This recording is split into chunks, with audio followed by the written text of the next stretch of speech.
Assalamu алейкум, урматтуу телекөрүүчүлөр. Сиздер менен Аян телеканалынын насихат телекөрсөтүүсү түз эфирин баштайт. Андыктан биз менен бирге болуңуздар. Чындыгында бүгүн дагы бир кызыктуу теманын тегерегинде талкуу кылабыз. Жакшы насаат кептер айтылат.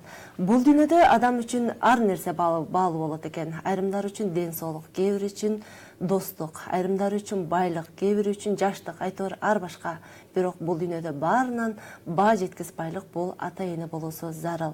Чындыгында бардык эле эн атанын кадыр баркына жетип жатат деп айтуудан алыспыз, себеби эн атаны сыйлабаган, кадырына жетпегендер дагы арабызда жок эмес.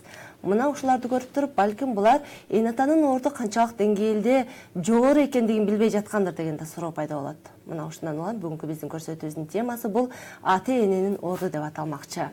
Дал ушул бүгүнкү биздин көрсөтүүбүзгө келип өзүнүн насаат кептерин айтуу үчүн келген конок менен тааныштырайын. Ал үчүн Дил мөрөгү адеп ахлагы борборунун мүдүрү Өзбек Ажы Чотонов бүгүн биздин студиябызда. Кош келипсиз. Коомчулук менен амандашыңыз. Assalamu alaikum wa rahmatullahi wa barakatuh. Дал ушул бүгүнкү биздин тандалган темабыз бул эн атанын орду болду. Үй бүлөдөгү чындыгында бардык эле эн атанын кадырына жетип жатат, ысык чайын берип, төрдөн орун берип жатат деп айтуудан бир аз кооптонуп калдык акыркы күндөрү. Мына ушундан улам деги эле ата-эненин орду туурасында бир аз кеп баштаңыз. Бисмиллахиррахманиррахим. Бул ата-эне деген негиз.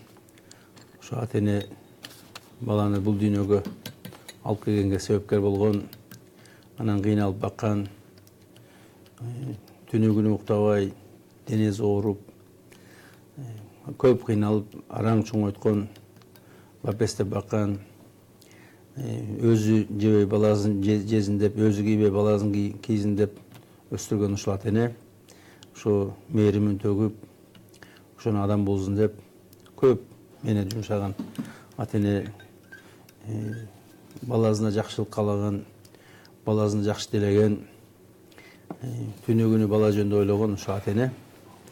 Анан ушул ата-энени биздин коомдо сыйлабай жатат, ата-энени урматтабай жатат. Кээ бирлер урматтамай жетет, анан ойлоп атат, мен аябай эле жакшы сыйлап атам деп. Чынында буну эч бир сыйлоо деп айтканга мүмкүн да эмес да. Бул сыйлоо эмес, чынын айтса. Деги эле ата-эненин ыраазычылыгын алыш үчүн, ата-эненин батасын алыш үчүн кандай аракеттерди жасаш керек бала? Мында чыныгы ата-энени сыйлоо деген бул ата-эне сени кичинекейиңде кандай караса, ошондой караш. Ошонун тилин алыш, ошонун каалоолорун аткарыш, ошого мээримин төгүш, өтө боорукер болуш, ошол жөнүндө дайыма ойлонуш. Мына ата-эне баланы үшүп калбасын, ооруп калбасын, ачка калбасын, бирөөлөр кор кылып койбосун деп ушинтип ойлонот да дайыма. Мына бала да ошо ата-энени каарыганда ушинтип караса, атам үшүп калган жок бекен, ата-энем. Ата-энемдин кийими эскирип калган жок бекен. Ата-энемдин тамагы таттуу бекен. Ата-энем жеген оокаты ширин бекен, ысык бекен, төшөгү таза бекен, ата-энемдин кийими таза бекен. Мына ошондой ойлонгон баланы мына карады деп айтат да. Ушу дайыма күнү түнү ошо ата-энени, ошо жаш баланы караганда. Мына Куранда ата-энеге каарыганда, өзгөчө каарыганда боорукерлик, мээримдүүлүк канатыңарды жайгыла дейт. Ушундай мээрим төгүп, аны сүйүндүрүп, жанагындай нервин чететип жатса, ошону тынчтандырып, көңүлүн көтөрүп, улам сурап, жанында отуруп, ушунун баары ошо ата-энени сыйлаган болот. Анан бир айда бир жолу чалып коюп телефон, сурап коюп, анан бир аз акча жиберип коюп, анан ой мен кыйраптым деп атат. Анан кечке чейин өзүнүн аялы менен, кечке чейин өзүнүн балдары менен. Мына көп адамдар ата-энеге акча жок да. Ата-энеге эч бир акча табылбайт. Ата-энеге убакыт табылбайт. Аялына убакыт табылат, досторго убакыт табылат, досторго акча табылат, оюнга акча табылат, футболго табылат, киного табылат, концертке табылат, ата-энеге табылбайт да. Бир жолук алып берип коеюн, бир кийим алып берип коеюн жок да. Мен бир жакшы мындай бир кишиге айттым, балдарыңызды чогултуңуз, мен кичине насаат айтайын. Эмне сизди жакшы карабайт? Ой, мени карап атат. Караганда ушу мына 5 жылдан бери бир костюмшум менен жүрсүң. Алда бир келешим менен жүрсүң сен. Кел, мен ушу насихат айтып коеюн балдарыңа. Ушул караган. Балдары аябай жакшы жашайт да, баары бирден машиналары бар, бизнестери бар. Анан той берсе, $10,000 той берет. Кызын күйөөгө чыгарса, баласын үйлөндүрсө $10,000. Ана атасына бир костюмшун алып бергенге жарабайт, жетип ала. Айттым, келчи, мен бир насихат айтайын. Ошо балдарынан уялат да. Балдар эмне деп ойлоп коет. Айттырбай атат. Айттырбай атат. Мен айттым, сен орус болуп калыпсың. Сен эмнеге коркосуң? Сен балдарыңа тарбия дедим ошол. Балдарың сени тирүү жүзүндө караш керек. Тирүү жүзүндө сени багыш керек, тирүү жүзүндө сыйлаш керек. Өлгөндөн кийин эмне пайда дедим? Өлгөндөн кийин бука сойгондун кимге кереги бар? Жакшы. Бизде түз эфирдеги чыгып калган коногубуз бар экен. Байланышалы. Саламатсызбы? Алло, саламатсызбы? Саламатчылык. Сиз түз эфирдесиз. Мен Өзбек ажыга суроо берейинчи дегенмин да. Биз 2 жылга жакындап калды да, апам каза болгонуначы. Тиги апамдан кийин эле иши кылса байкелерим өздөрүнүн аялдары менен эле алек болуп кетти да. Такыр азыр атам бар, 80ге жакындап калды. Атамдын акыбалын деле сурабай эле иши кылып, бала чакасы менен ар ким өзү менен өзү болуп кетти да. Анан 3 кызбыз, Кудайга шүгүр, алхамдулилла. Эжем экөөбүз намаз окуйбуз, азыр 5 убакыт буйрса. Анан апам тиги жакта кыйналып эметип аткан жокпу деген ой көп эме жүрөгүмдө ойкойт да, ушуга жооп берип коесузбу? Балким абышкамды карабай атат деп өй аткандар дегенде. Ушул мына биз айтып аткан нерсе ушул да, биз айткан нерсе мына эркектин мойнунда парыз. Мен айтып коеюн, бул ата-энени караш эркектин мойнундагы парыз, кыздын мойнундагы парыз эмес. Кыз байкуш ошо күйөөгө тигенин, күйөө менен жакшынакай жашап кетсе, ата-эненин бактысы да ошол. Ата-эне андан башка эч нерсе талап да кылбайт. Кызым мени бактып да кыйнабайт, өзү ушундай болуш керек. Бирок тилекке каршы мына эркектерибиз эркек сыягы жок болуп, аялын эле карап, баласын эле карап, ошо ата-энени карабай калды. Аябай кор болуп атат да. Ошондой карыганда кемпирин жоготкон аксакалдар азыр аябай кор да, кор. Себеби дегенде, мисалы муну даже алып бериш керек. Эгерде кемпир өлүп калса, балдары сөзсүз түрдө алардын мойнунда парыз алып бериш. Анткени бул жерде жана аксакалдын аябай көп муктаждыгы бар.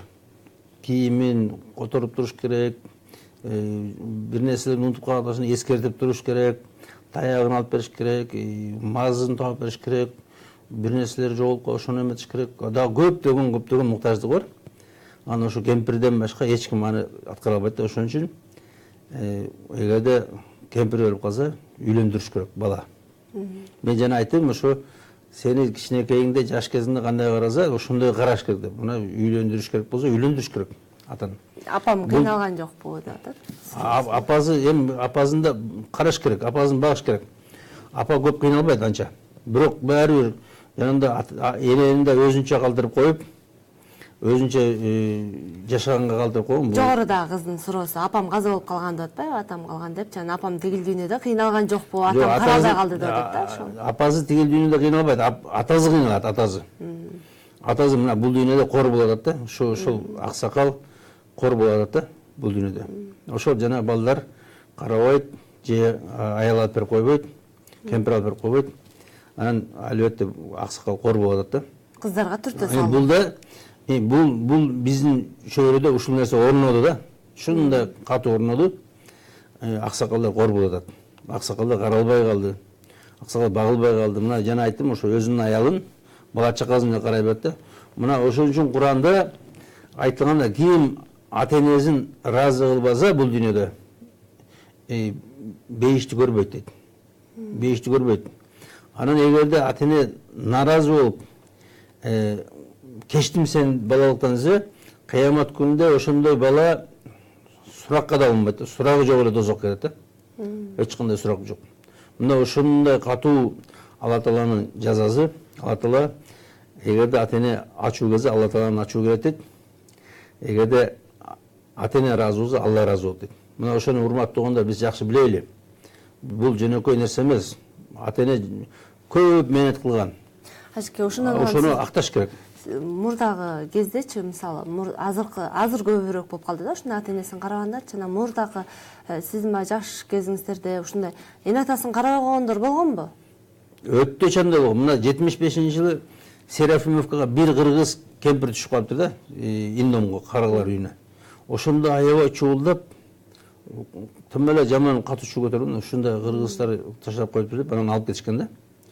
Мына ата-энени унутка калтырып, ата-энени корголуп, ал эмес жанагындай уят кылып, ыза кылып, капа кылгандар аябай көп да азыр. Тил албай. Келиңиз азыр соткадан уюлдук телефондон чыгып аткан экен, байланышка кабыл алып алалы. Саламатсызбы? Алло, саламатсызбы? Саламатчылык. Сиз түз эфирдесиз, сурооңузду бере бериңиз. Мен түз эфирден Өзбек ажыга суроо берейин дедим эле. Угуп жатабыз. Мен жолдошум экөөбүздүн Башкортостонга 20 жыл болду. Ортобузда бала жок. Бирок мен бир кызым, жолдошумдун 2 баласы бар.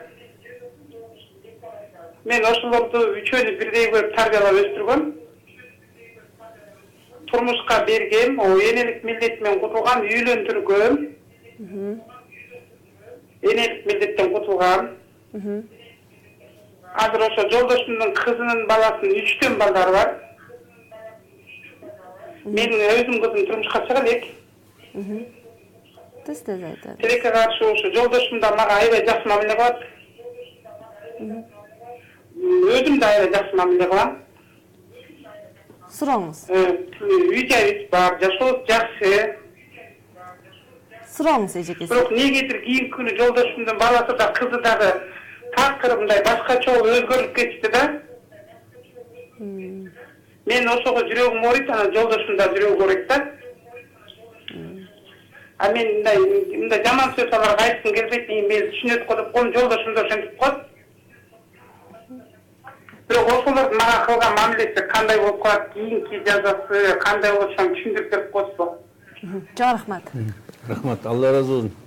Мына ушул деле жанагы биз айтып аткан нерсе да, мынагу ата-энени карабай коюш, үйлөнгөндөн кийин аялын карап, өзүнүн үй бүлөсүн карап, ата-энени унутуп, ата-энеден талашып, ошо биздин көйгөйдө мына эң негизги себеби ушунуку динди билбегендик. Мисалы мына ата кийин башка аялга үйлөнсө да апа болуп эсептелет да. Ошону өз апасы. Эне болсо дагы апасы. Өгөй эне болсо өз энесиндей карап, өзүнүзүндөй багып, ошондой караш керек да. Милдет. Бул милдет, парыз. Мына мисалы мусулмандын жанагы намазы парыз, орозосу парыз дегендей, ата-энени багуу да ошондой эле парыз да. Бул Алланын алдындагы коюлган милдет. Ошону аткарыш керек. Тилекке каршы ошо биздин коом жанагындай болуп барат. Европанын коомундай болуп, бир тууганчылыкты, ата-энени унутуп баратат да. Милдет экенин унутуп атат. Мына ошо аябай катуу эскертүү бар да, ошо тозокулар дейт, ошондой балдар ата-энени кор кылгандар, ата-эненин үй бүлөсүн бузса, ата-эненин мисалы аялын жанагындай ыза кылса, капа кылса, ошолордун бүт баары дозокулар да. Аны ошону аябай жакшы билиш керек. Мына ошон үчүн дин керек, урматтаганда дин керек. Ошо дин менен тарбиялаш керек. Булар Кудайдан коркуш керек. Себебинде өкмөт алсыз, өкмөт эч нерсе кылып бере албайт. Коргоп бере албайт ата-эненин укугун.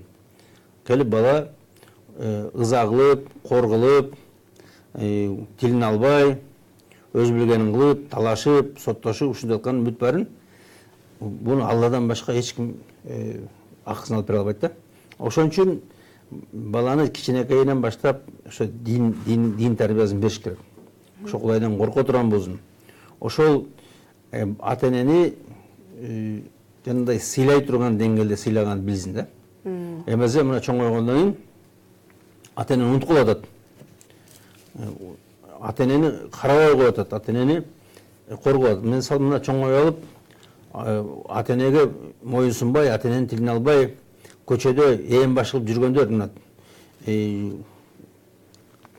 өзү билгенин кыла алгандар, кетип калгандар үйүнөн чоңой алып. Ошонун бүт баары ата энени коргулгандар болот да. Ошолордун бүт баары ата энени ыза кылып, намызын тебелегени бар, укугун тебелегени бар ата эненин. Ата эненин укугу, урматтуу туугандар, бул ата эненин укугу бала кызмат кылыш, жакшы келин алып келип караш. Ошо ата эненин укугу да. Мисалы кээ бирлери ата энени ажыратканга аракет кылат да. Анан кийин ата жалгыз калыш керек да. Ата жалгыз калат, өмүр бою жалгыз калат да. Өзү түшүнбөйт да ошо нерсени. Бул ата муктаж экен. Буга үй бүлө керек экен дегенден. Мисалы мына үй бүлө деген өтө керектүү нерсе. Эркек кишиге да, аял кишиге да. Аябай көп жеңилдик алып келет үй бүлө. Эркекке да, аялга да. Ошо жанагындай зерикпеш үчүн, бири-бирине жөлөк болуш үчүн, бири-бирине жардам бериш үчүн үй бүлө керек да. Мына балдар ата энени карабай жатканы бул үй бүлөсүн. Мына ошондо күнөөлөрдөн болот да. Жакшы. Бизде дагы байланышта коногубуз бар экен. Кабыл алалы. Саламатсызбы? Алло, саламатсыздар, мен кайра эле чалып атам. Мен дагы бир суроом бар да, ушуга так жооп берип коесузбу деп сизден суранат элем да. Апамдан кийин да, апам өткөндөн кийин эле мындай бир туугандар ортосунда ызы-чуу, чыр-чатак ушундай эме болуп кетти да, аябай көп болуп кетти да. Анан ушул биз өз ара болуп аткан эме ушу апам тияктан кыйналбайбы деген көйгөйгө так жооп берип коесузбу. Мен ушул аябай эме кылат да. Иншалла апаңар эми кыйналбайт эми иншалла. Силер жакшы болушуңар керек, силер жакшы болушуңар керек. Эне чынында эми башка нерсе бар да, эненин башка көйгөйлөрү бар. Тиги жакта сурак деген нерсе бар. Тиги дүйнөнүн өзүнүн проблемалары бар. Ошону бала жардам беришет. Ошол жагынан мисалы садака берип, дуа кылып, ушу жогоруда эле ушул ата эне үчүн кечирим сурап. Азыркы эле биздин байланышка чыккан биздин каарманыбыз сыяктуу мен улантып сизге суроо узаткым келип атат. Мисалы, эне атанын ыраазычылыгын ала албай калды. Алардын көзү өтүп кетти. Анан көзү өткөндөн кийин аларга ыраазычылыгын алыш үчүн алар эмне кылып туруш керек аларга? Куранга түшүрүп туруш керекпи же кандай? Ата энеге бул дүйнөдө 60 парыз дейт. Ата эненин алдында ошо ата эненин тилин алып, ата энени сыйлап, урматтап жүрүш бул дүйнөдө.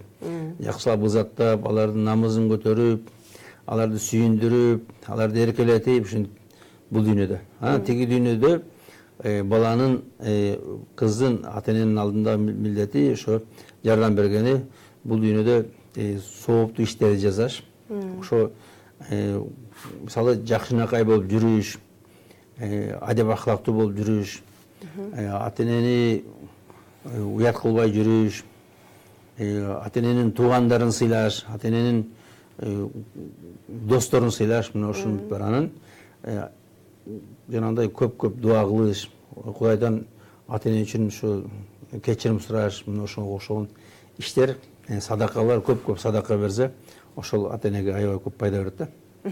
Анан дагы бир нерсе, мен буга чейин бир белгилүү эле инсандын айтканы эсимде. Биз апамды бир туугандар талашып карайбыз дегендейчи. Мен батасын алам деп апамды талашып карайбыз деген аябай мага таасирлентти эле. Анан бирок учурда көпчүлүк баягы жаштар, жигиттер, байкелер дейбизби, айтор үйлөнгөндөн кийин бөлүнүп жашаганга шашышат го. Балким ошол эне атасын мен батасын алам деп талашып жашаса балким жакшы болор беле дейм да. Сөзсүз түрдө ата эне менен жашаш керек. Сөзсүз түрдө. Мисалы ата эне менен жашаган өзү аябай жакшы, өзү келинге да жакшы. Булар ойлонот биз оор экен деп. Жок. Ата эне тескерисинче жеңилдик. Ата эненин ошол жүргөн берекеси болот, ата эненин рызкысы болот. Ошол үйдө береке жайыт ата эне турган жерде. Ошон үчүн ата эне менен болуш керек. Мына азыр жаш келиндер бөлүнүп алат, анан кийин баласын бакпай кыйналат, анан кийин күйөө менен урушат да. Чынында кайнене менен жашаса, ошо эне менен. Эне балдарды алаксытмак, балдарды сооротмок, балдарды ойнотмок көп жеңилдик кылмак да келинге. Келиндин колу бош болмок. Анан булар ошону каалабай жатат, анан бөлүнөт да. Бул жанагындай биз Европанын жолуна түшүп, эгоизм дейт, эго деген сөз мен деген сөз да, өзү эле да. Ошо өзүң гана ойлоо, эго деген. Ошо эгоизм, ошо өзүнүн эле жыргалы, өзүнүн эле жетишүүсү болду. Бүт баарын ошо баласын приватизация кылам дейт да. Аялдын баласын приватизация кылам деп. Анан кийин экөө урушат, талашат, ажырашат, мына ушундай аябай көп болот да. Ата эне менен жашаш керек, ата эненин ыраазылыгын табыш керек бул дүйнөдө. Ошо ата эне өзүнүн бүт кызыкчылыгын коюп, ошо балдарга кийим алып берип, тамагы таттуу болсун деп бүт баарын ошого жумшаган. Эми ошону актап, ошого кайтарыш керек. Ошонткенде гана өзү да ошондой даражага жетет да кийин. Ким ата энесин карабай качып кетсе, кийин балдар да качып кетет. Балдары коргулат. Мына ошону биз жакшы билели. Ата эне менен жашаганга аракет кылышат да. Ушундай нерсе мусулмандардын өлкөсүндө аябай көп, жанагы ата энени мен багам деп талашкандар. Азыр тилекке каршы ойлобой калды. Мисалы бизде мына динибиз, мусулманчылыгыбыз азайган сайын бизде ошол эме көбөйүп барат да, бир туугандык үзүлүү. Бир туугандык парз болуп эсептелет, милдет. Ошо бир тууганды карап туруу, сурап туруу, ага жакын болуу, анын көйгөйлөрүн чечип берүү, ага жардам берүү, насыйхат айтуу, ошол бир иштерине катышуу, ошол бир туугандык парз болуп эсептелет да. Айрымдар бар да, баягы коомчулуктанчы эне атаны сыйлоо, урматтоо деселе, жогоруда сиз айткандай кээ бирлери бар, баягы колунда барлар, мен баардыгын камсыз кылып берип атам, баардыгын берип атам деген сыяктуучу. Азыр бизде түз эфирде да байланыш бар экен, анан суроону узатайын сизге. Саламатсызбы? Алло. Саламатсызбы? Сиз түз эфирде. Ассаламу алейкум. Сурайын дедим эле, мен атам жок, анан жалгыз кызмын да. Балким үйлөнгөндөн кийин өзүнүн үйүнөн качып, квартирага чыгып кетти да. Анан ушул апам аябай нааразы болуп атат, аябай кыйналып атат, аябай ыйлап атат. Анан ушул балким кайтып келсе, вот, например, апамды кантип ыраазы кыла алат, же ошо апамды нааразы кылып келсе, келип тозу косурабыз түшөбү, ошол жөнүндө билейин дедим эле. Рахмат. Чоң рахмат. Рахмат. Шариатта өзгөчө энени катуу сыйлашат да. Өзгөчө энени катуу сыйлашат. Мына пайгамбарыбыздын сураганда кимди биринчи ыраазы кылыш керек да? Атаңды, апаңды дейт. Энеңди, анан кийин дагы эле энеңди, анан кийин дагы энеңди, анан кийин атаңды дейт да. Ошо эне эң көп мээнет кылган эне. Ошо энени ушундай катуу сыйлаш керек эркек киши. Мына эркектин бири энеси, аялдын бири күйөөсү деп биз айтат. Мына ошол энени өтө катуу сыйлаш керек. Жана аялын тилине кирип аялына ээрчип кетип калган эркек, бул өзүнүн милдетинен качкан эркек. Бул эркек эмес бул. Бул өзүнүн эркектин милдетин аткарбай качкан эркек да. Бул жанагындай тозоку эркек. Ошондой эркек. Ким эгерде пайгамбарыбыз айтат, аялын энесинен артык көргөн эркекке каргыш тийсин деп. Энесинин тилин албай, аялынын тилин алган эркек ошо каргыш тийсин дейт пайгамбарыбыз. Мына урматтуу туугандар, ошону биз жакшы билели. Бул энедей эч ким жок. Энедей. Биз келип мына бизде Кыргыздын айтылган макалы бар. Бала белде, катын жолдо деген. Бул аял табылат, эне табылбайт эч качан. Ошо энени жакшы сыйлайлы, энени ыйлатпайлы, эненин көзүнүн жашын агызбайлы, энени тескерисинче сүйүндүрөйлү, жакшынакай карайлы, жакшынакай багайлы, жакшынакай кийиндирейли, ошону эркелетейли, ошонун көңүлүн карай эле мына ушул нерсе бул ыйык милдет болот дейт ар бир эркекке. Ким эгерде карылыгым жакшы болсун, карыганда мени балам сыйласын десе, ошо ата энесин сыйлаш керек.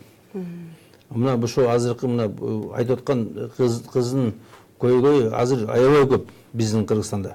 Аябай көп энесин ыйлатып таштап кеткен, ата энесин таштап кеткен, коргуп. Карылар үйүндө канчалаган? Карылар үйүнө таштаган, карылар эмес, буякта ачка жатат. Мына айылдарда ата эне ачка кийимдерди эскирген, үйүндө отун жок, светке оокат жок, свет жок, эптеп жанбай коет да. Ошондой аябай көп. Аялы мода кийет, аялын балдарын кийиндирет, жакшынакай кылып. Анан ошо бул такыр жарабайт. Мына биринчи кезекте ата энени ыраазы кылыш керек. Биринчи кезекте ата энени караш керек. Мына ата энеден качпаш керек. Эгерде ата эне качып кеткенде кандай болот эле? Мына ата энеге бой мындай бала кереги жок мага деп качып кетсе кандай болор эле? Ошондой болгондо аябай кор болмок. Мына ошол акылы жок эркектер ошону ойлонсун да ошону. Жакшы, мындай кылалы. Азыр дал ушул бөлүмкө биздин талкуу кылып жаткан темага байланыштуу бир кыскача ролик көрөлү, андан соң маекти улантабыз.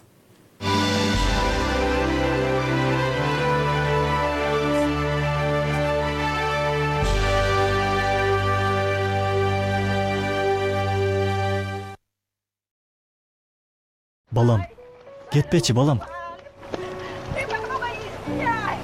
Суранам, кетпечи балам. Ал мындай болоорун каалаган эмес. Биз үй бүлөбүз менен бирге тапкан бакыттын даамын, чогуу өткөргөн жакшы убакыттарыбызды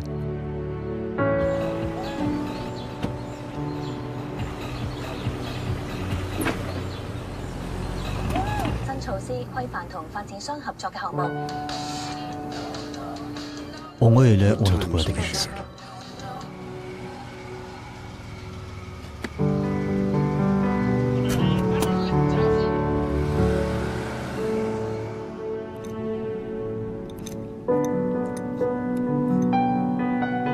Ата, тамактанасыңбы?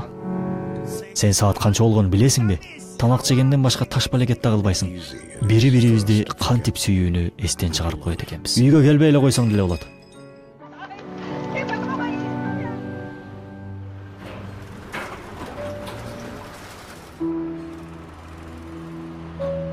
Ата, атаке, жүрүңүз тамакка.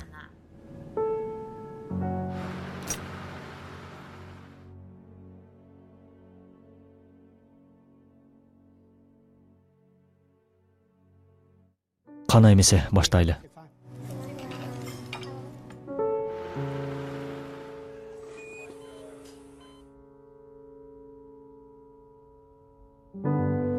Жылмайып жүрүү да оңой эле унутулат экен.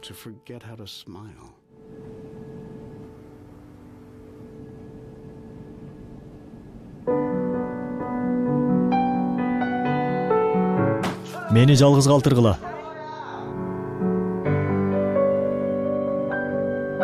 Деги эле унутуу кандай оңой. Ата, эмне кылып жатасыз, атаке?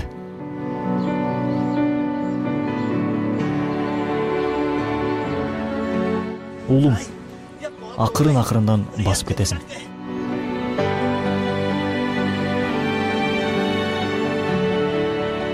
Бирок жашоонун чыныгы маңызы сүйүүдө.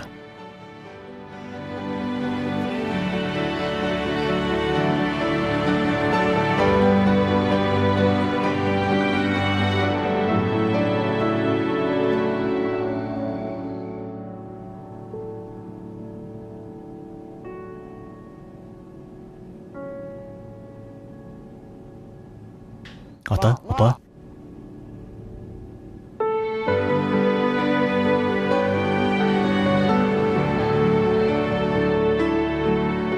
Ата, апа, баштап бериңиздер. Же ой балам. Үй бүлөлүк бакытты баалай билели.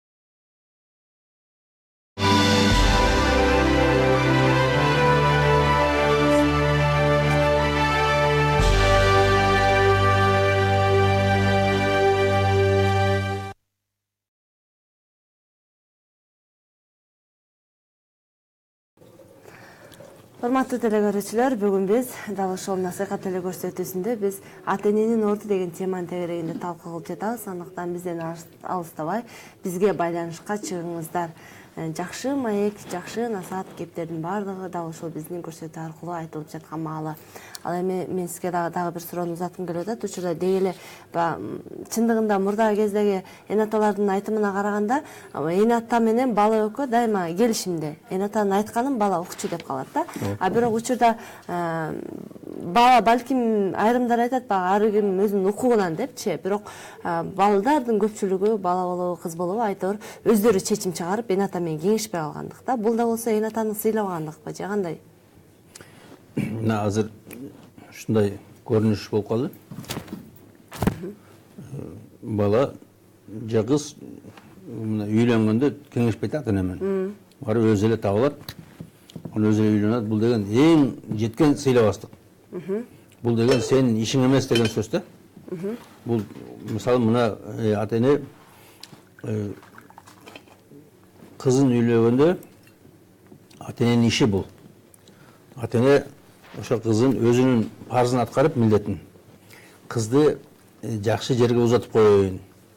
Ошо кызым корбоп калбасын деп өзүнүн милдетин аткарыш керек да. Жакшы. Түз эфирде коногубуз бар экен, кабыл алып, анан сиздин сөзүңүздү уланталы. Саламатсызбы? Угуп атабыз биз сизди. Саламатсызбы? Саламат жок. Мүмкүн болсо, силерден бир аз алысыраак туруп, анан байланышка чыгыңыз. Себеби сиздин үнүңүз жаңырып атат, бизге жакшы угулбай атат. Бир аз телевизордон алысыраак туруңуз. Угуп атабыз. Апабыз бизди Ташкентте атабыз менен кошо таштап кеткен да. Анан атабызга карабай таштап кеткен. Азыр биз апабызга карабай атабыз. Ошо биз туура иш кылып атабыз. Бирок бизди кичинекей кезибизде урчу эле апабыз. Аябай катуу урчу эле. Анан бизди соттошуп, үй талашты биз мененчи. Анан биз ошону азыр карабай атабыз апабыздычы. Ошо туура кылып атабыз. Апабыз ар жерлерде жүрөт, азыр карып калган.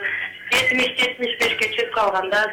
Туура иш кылып атабыз, бирок биз атабызга жакшы карадык. Атабыз көз жумду жакында 1 жыл болду. Апаңызга болгон чараңыз Биз раса жакшы карадык атабызды. Атабыз разы болду бирок бизге. Апабызды карабай атканча биз туура иш кылып атабыз, ошого жооп бере аласызбы? Рахмат. Рахмат сизге байланышка чыкканыңызга. Рахмат. Эми чынында каталар кетет адамдардан. Эми бирок келечек муун үчүн болсо да кечиримдүү болуп жардам бериш керек да. Караш керек, каралаш керек. Баары бир бул дүйнөгө алып келишине себепчи болгон эне да. Эне эмгискен, жана жалаяктарды жууган, ал деле көп мээнет өзү негизи. Эне төрөлөрдөн мурда аябай көп кыйналат. Кыйналып төрөйт, ошо 9 ай ичинде салып жүрүп, анан кыйналып төрөйт, анан түнү күнү уктабайт, ушундай көп мээнет кылат да. Анан албетте жанагындай бир заманда ушундай тарбиясыз бир заман болду. Ошондо көп каталар кетти. Бирок эми келечек үчүн ошо балдар өзүнүн энесин сыйлашын көргөзүш үчүн болсо да, ошо энеге жардам берип, энеге каралашкан жакшы болот да. Жогоруда буга чейинки сиздин оюңузду дагы улантып кетели. Жанагынтип балдардын, кыздардын эн ата менен кеңешпей. Мына илгерки заманда ата эне билчи да баланы, кызды. Ошо ата эне өзүнүн милдетин аткарчу эле. Ошо менин кызым жакшы жерге барсын, кызым корболуп калбасын. Мисалы жаш кыз өзүнүн келечегин биле албайт. Жанагындай кооз сүйлөгөн, кооз кийинген жигиттерге алданып калат. Бир туура эмес үй бүлөгө барып калат. Эгерде өзү тандаса же көбүнчө алданып эле көчөдө калып калат да. Мына азыркы заманда көп кыздар жөн эле көчөдө калып калат да. Жигит алдап, бузуп анан таштап кетет да. Мына бул эң баштык. Эң баштык эч кандай сүйүү болбош керек бул. Бул жанагындай жигиттерди сүйүп алуу бизде мода болуп бараткан. Бул эң баштык. Бул эң жеткен жаман иш. Буну зина деп айтат буну. Жанагындай жигит менен жүрүш көчөлөрдө.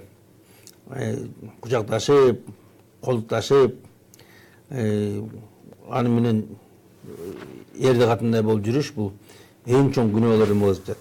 Бул ата энени сыйлабастык, ата эненин намызын төбөлөө бул. Бирок ошол нерсе бизде аябай жайылып барат да. Эч нерсе болбогондой жүрөт. Бул ата эненин эң жеткен сыйлабастыгы ушул. Ата эненин намызын төбөлөө бул. Мына ошону жакшылап билели, урматтуу туугандар. Ошо жанагындай үй бүлө курганда эркек бала да ата эне менен кеңешип, ата эне макул болжо алыш керек.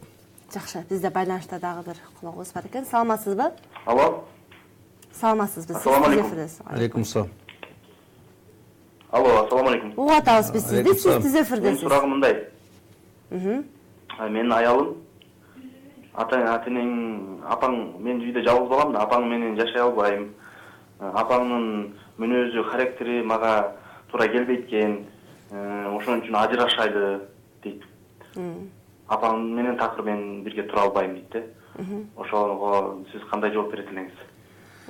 Рахмат. Ошо аялы менен энеси турганда эркек энесин тандаш керек да. Анда аял кете берсин деш керек. Себеби дегенде, эгерде сен азыр аялыңдын сөзүн угуп аялың менен кетсең, эртең балдарың да сени таштап кетет да.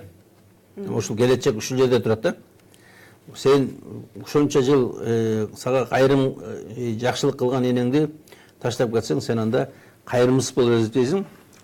Анан балдарың кайрымсыздыкты сенен үйрөнөт да. Ошон үчүн анда аялдар айтышы, анда кете бер деп. Көп аялдар ошондой эсине келет да. Жакында эле бирөө ушундай менен суроо айтты, ушундай деди. Айттым, анда кийим кечеңди алып, буюмуңду алып жөнө деп айт дедим. Анан айтат, ошону айткандан кийин оңолуп калды дейт да. Ошондон кийин аябай өзгөрүлөт мүнөзү, аялдын мүнөзү. Ал ойлоп турат да, ошо мен айтсам эле кетип калат экен деп. Жол кетет экенбиз деп. Жол кетебиз деп, ошо мен дейт мурда ошо көп көңүл бурган эмесмин дейт. Анан чечкиндүү түрдө айттым дейт. Кийим кечеңди бүт буюмуңду алып кет дедим дейт сразу.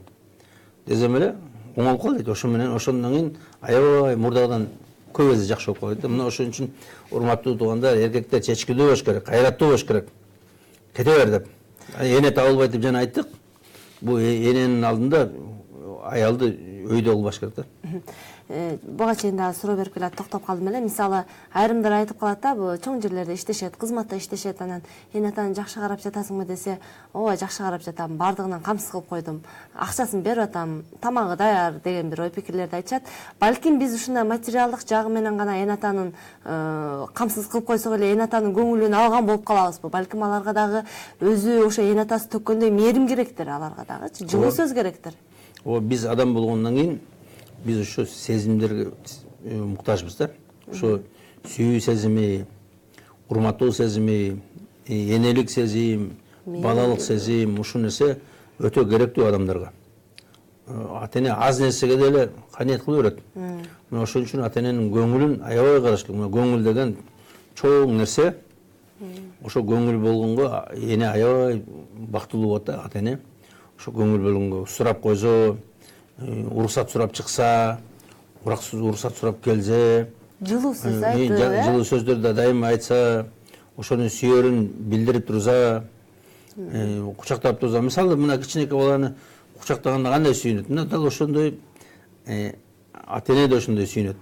Эгерде бала келип ата энесине белек кылып берсе, келип жакшы сөз айтса, аны мактаса, ошо кадимкидей кудуңдап ата эне сүйүнөт. Мына ошо бизде үйрөнүш керек, ата энени сүйүндүргөн деп. Буга чейинки бир уккан сөзүм бар да, мисалы, эне атага уф дебегиле деп коет го, мына ошонун аркасында бир терең чоң маани жаткан сыяктуу да, уф дебегиле дегенин аркасындагы ойлонуп өтүңүзчү. Бул Куранын өзүндө айтылган. Ата энеңерге уф деп айтпагыла, үшкүрбөгүлө. Бир нерсе жумшаса, же бир иш кылса, силерге ой надоел болдуң дегендей, эч кандай бир нерсе менен билдирбеш керек, ата эне көргөзбөш керек. Ата энени нааразы кылгандан коркула дейт. Нааразы кылгандан коркуш керек. Дайыма ата эненин кашын карап туруш керек. Мисалы, азыр аялдын кашын карап турат да. Жок, аялдын эмес, энесинин кашын карап тур дейт. Ата эненин кашын карап тур. Ошо нааразы болуп калбас экен. Сөйдүндө алар каргашы да мүмкүн. Ата эне өтө бир чегинен чыкканда каргабаса каргабайт, бирок каргаса каргышы ок дейт. Ошо каргаса каргыш тиет. Ошон үчүн каргыштан коркуш керек.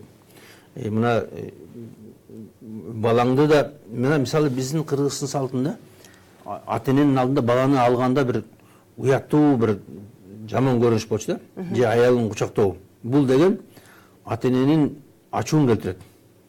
Ата энени кызгандырат. Эң жөнөкөй баласын кучактап койгондо кандай болгон, Ошо баласын кучактаганды ата энени кызгандырат да. Себеби дегенде бул ата энеден артыгыраак көрөт да өзүнүн баласын же аялын. Мына ошондон баштап жанагындай нерсе болот да. Аялын ээрчип кетүү, балдардын тилине кирип алуу, ошо ата энени карабай коюу. Бизде байланышта дагы бир көрөрманыбыз бар экен. Саламатсызбы? Сиз түз эфирдесиз. Алло. Ассаламу алейкум. Алейкум ассалам. Угуп атабыз биз сизди. Суагажын айттам да, катым жолдо бала белдеп атпайбы? Ошону айтам дейм, ал аял деле келечектеги эне да. Ооба. Ага деле жакшы мамиле кылса, ага аны деле ата энесин жакшы карайт деп ойлойм да. Бардык күнөө эле аялдарда эмес да. Баланын өзүнүн тарбиясынан дагы бар. Мисалы, келки аялдары карайын десе, мисалы, күйөөсү барып кеттик деп алып кетип калгандар деле бар да. Ошон үчүн эркектерге дагы кайрылыш керек да. Только эле аялды күнөөлөй бербейчи. Туура. Калыстык керек, чындыгында. Ошону айтайын дегем. Рахмат, рахмат. Рахмат, Алла разы болсун. Албетте биз жанагындай жаман аялдар же жаман эркектер жөнүндө айтып атабыз азыр. Биз бул эреже кандай болуш керегин айтып атабыз да, эреже. Мисалы жанагындай энең менен аялыңдын ортосун тандаганда ошо энеңди танда деп атабыз да. Анан биз келип сен аялыңды жаман көр, жек көр деген жок. Аялыңды да сыйла, урматта, бирок чеги менен энеңден артыгыраак болуп кетпесин. Ошо энеңден мурда анын ишин аткарба.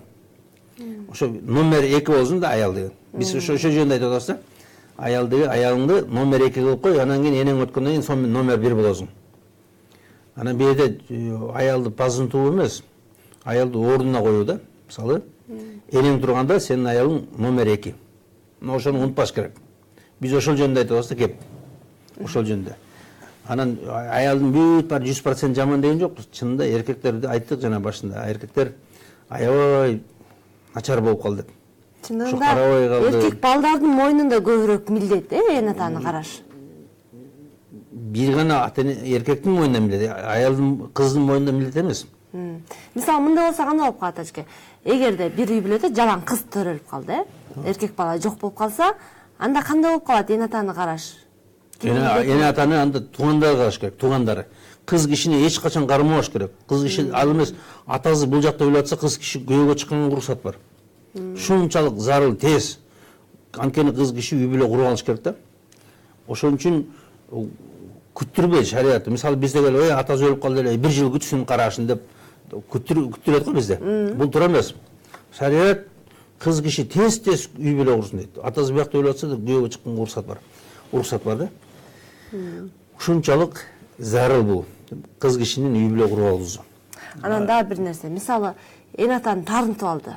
Кээ бирөө жогоруда сиз айткандай бардык эле бар арасында жакшы карагандар, бап эстегендер, эне атасынын төрүнө отуруп батасын алгандар бар го, бирок айрымдары бар го, жана айтып тарынтып алгандар көбүрөөк болсо керек, баягы билбей тарынтып алгандар. Мына ушул учурда эне атаны тарынтып алса, кандай болот жана анын ошол тарынышты жазыш үчүн бала кандай ыкмаларды, аракеттерди кылыш керек? Мисалы, тарынган айттым го, жана ата эненин көзүн карап туруш керек деп. Биринчиден коркуш керек, тарынтып албайын, капа кылып албайын, эмне деп ойлойт экен, капа болуп калбайт экен деп биринчи иш кылардын алдында. Анан кийин капысынан тарынтып алса, кечирим сураш керек, белектерди алып келип бериш керек, эркелетиш керек, макташ керек ата энени. Ата энеге жагыныш керек. Ошол нерсени биз эч качан унутпаш керек. Бизден ката албетте кетет. Ката кеткенде катанын эң жакшысы ошону кайтаруу дейт да. Кайра ордуна жакшы нерсе менен базып коюу, ошо ата энеге жакшынакай белек алып келип берүү, ата энени сүйүндүрүү, мына ошол нерсе капазын эметет. Анткени ата эне деле байкуш кечиримдүү. Ата эне аябай эле кечире берет баланы. Ата эне аяй берет баланы. Бирок биз ошону жанагындай злоупотребление айтат орусча. Ошо биз кыянаттык кылабыз да. Ата эненин бизди жанагындай унчукпай койгонун баары тоо экен курсагы. Ата эне эч нерсе сурабаса, биз ойлойбуз да, буга кереги жок экен деп. Жок, байкуш ата эне уялып атат. Аябап атат балким, аябап атат. Ата эне муктаж, өтө муктаж кээде. Байкуш чөнтөгүндө акча жок. Бир силер чөнтөгүнө акча салып тургачы. Анан кийин көрөсүңөр кандай болор экен. Бизде ойлойт да, ой ата-энем баары эле бар деп. Мен бир жигит айтат, мен эмне үчүн ата-энемди карашым керек? Мен аялымды карашым керек да. Айттым, сен карабады эле сен. Сен мойнуңда парс бул. Ата-эне аялы 100 сом сураса 500 сом берем дейт. Мен айттым, лох экенсиң деп, өлөңдөн деп. Бизде байланышта дагы бир көрөрманыбыз бар экен. Саламатсызбы? Сиз Түз эфирдесиз. Саламатсыздарбы? Саламатчылык. Ассаламу алейкум, Жомак ата. Алейкум салам. Мен өзү ажымын. Менин суроом, мен чоң энем менен чоң атам баккан да. Анан атам менен апам мен кичинекей кезимде ажырашып кеткен. Азыр апам экинчи күйөөсү менен жашайт, атам үчүнчү аялы менен жашайт. Мен өзүм армияга барып, армияны бүткөндөн кийин биякта Бишкекте иштеп калдым. Анан чоң атам каза болуп калды, шартка байланыштуу бара албай калдым. Анан атам мени, сенде балам жок, атаң каза болгондо келген эмессиң деп азыр мени кетип салган да. Ушул туурабы? Рахмат. Рахмат. Рахмат. Эми мындайда бир күнү Умар разияллаху анхуга бирөө келип баласына аябай катуу наразылыгын айтты да. Мына менин балам менин тилимди албайт, мага орой сүйлөйт, ушундай деп. Анан кийин Умар разияллаху анху айтты, эмнеге антесиң деп. Ошондо айтты, менин атам менин атымды жарганат деп койгон. Мага эч кандай тарбия берген эмес. Мени үйлөндүргөн эмес. Деп. Анан мен кандай мамиле кылышым керек десе, сен туура мамиле кылат экенсиң депти да. Анан атасын урушупту, сен көрсө өзүң туура эмес кылыпсың деп. Ошо атанын да милдети бар баланын алдында. Атанын милдети жакшынакай ат коюш, жакшынакай тарбия бериш, жанагындай келип чоңоюп алып таштап кетпей тургандай, ата-энеге кайрымдуу боло тургандай, жакшынакай жүрө тургандай, жакшы адам боло тургандай тарбия бериш ата-эненин милдети да. Анан үйлөндүрүш. Ошо жакшы келинчекке үйлөндүрүш ата-эненин милдети. Анан кийин ата-эне жанагындай нерсени айтса болот да. Сен Милдетинен кутулуп коюп турганын айтыш керек, э? Ошондой, өзүнүн милдетин аткарыш керек да. Анан кийин жанагындай нерсе айтса болот да. Анан бирок биз чынында мындай кылышат, эми баары бир ата деген туугандык байланышы бар да. Ата деген ата ошо сенин каның, сенин ата-эненин каны бар. Ошон үчүн ата катары сыйлай бериш керек, урматтай бериш керек. Чынында биз келип ата-энелердин баары идеальный дебейбиз азыр. Ата-энелерде да аябай күнөө көп. Ата-энелер өзүнүн тарбиясы жок. Ата-энелер өзүнүн атасын караган эмес, өзүнүн энесин караган эмес ата-энелер деле. Ата-энелердин өздөрү үлгү болгон эмес балага. Анан кийин келип акызын сураганда ошо жанагындай катуу акызын койгондор бар, башкалар бар.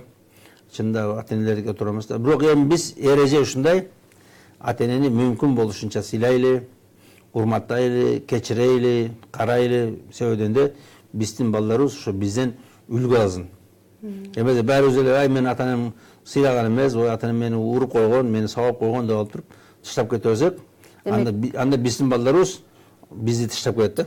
Азыркы мисалы атам мени кечип таштады, мен эмне кылам эми деп атпайбы? Ошону айтып атабыз, биз кечиримдүү болойлу. Дагы кечирим сурап көрсүн, э? Кечиримдүү болойлу, карай берели, бирок чынында барыш керек эле чынында. Келип биз менен бир кичинекей себеп менен өлүп атса, ушу жакын тууганыбыз барбай койгон, бул чынында туура эмес да. Бул чынында ошо адамдын көңүлүнө катуу тиет да. Мисалы ошо жакын өлүп атса барбай койсоң, аябай көңүл кетет. Ошон үчүн Бизде дагы Нерсе байланышта болот, көрөрманыбыз бар экен. Саламатсызбы? Сиз түз эфирдесиз. Алло, Алло. саламатсызбы? Саламатсызбы. Алло, мен суроо берейин дедим. Айтакамда, эгер мына 90-жылга чейин жакшы эле сүйлөшүп үйлөнүп жүргөндү. Азыр 90-жылдан кийин бирин үйүн көрүп кызын ала турган болуп, анан кийин адамына карап, дүйнөсүнө карап кызын бере турган болуп калыштыр. Бул кандай заман болот? Жабыр жетишкендикпи, эмне бул? Рахмат Эгер сурооңузга. биз деле бактылуу болуп, мисалы айлап, ыйлап, сондай бактылуу болуп калдык. Рахмат түшүнүктүү сурооңузга.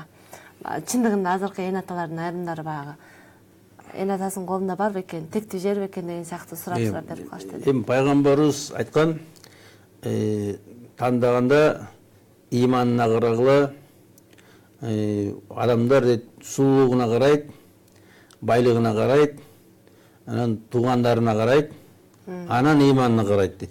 Эң акыркы кезекте. Силер эң биринчи кезекте иманына карагыла, мүнөзүнө карагыла деген да. Анан ошо бизде эгерде кызыбызга келечегин жакшы болсун десек, анда ошонун мүнөзүн кара дейт да. Мүнөзүн, үй бүлөсүн караш керек.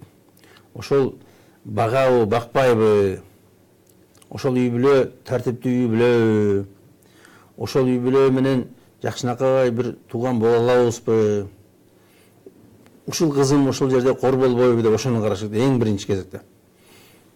Анан мисалы мына бизде көп чоңдор үйлөндү. О президент баш болуп Акаевдин баласы баштап. Анан бир заматта ажырашты.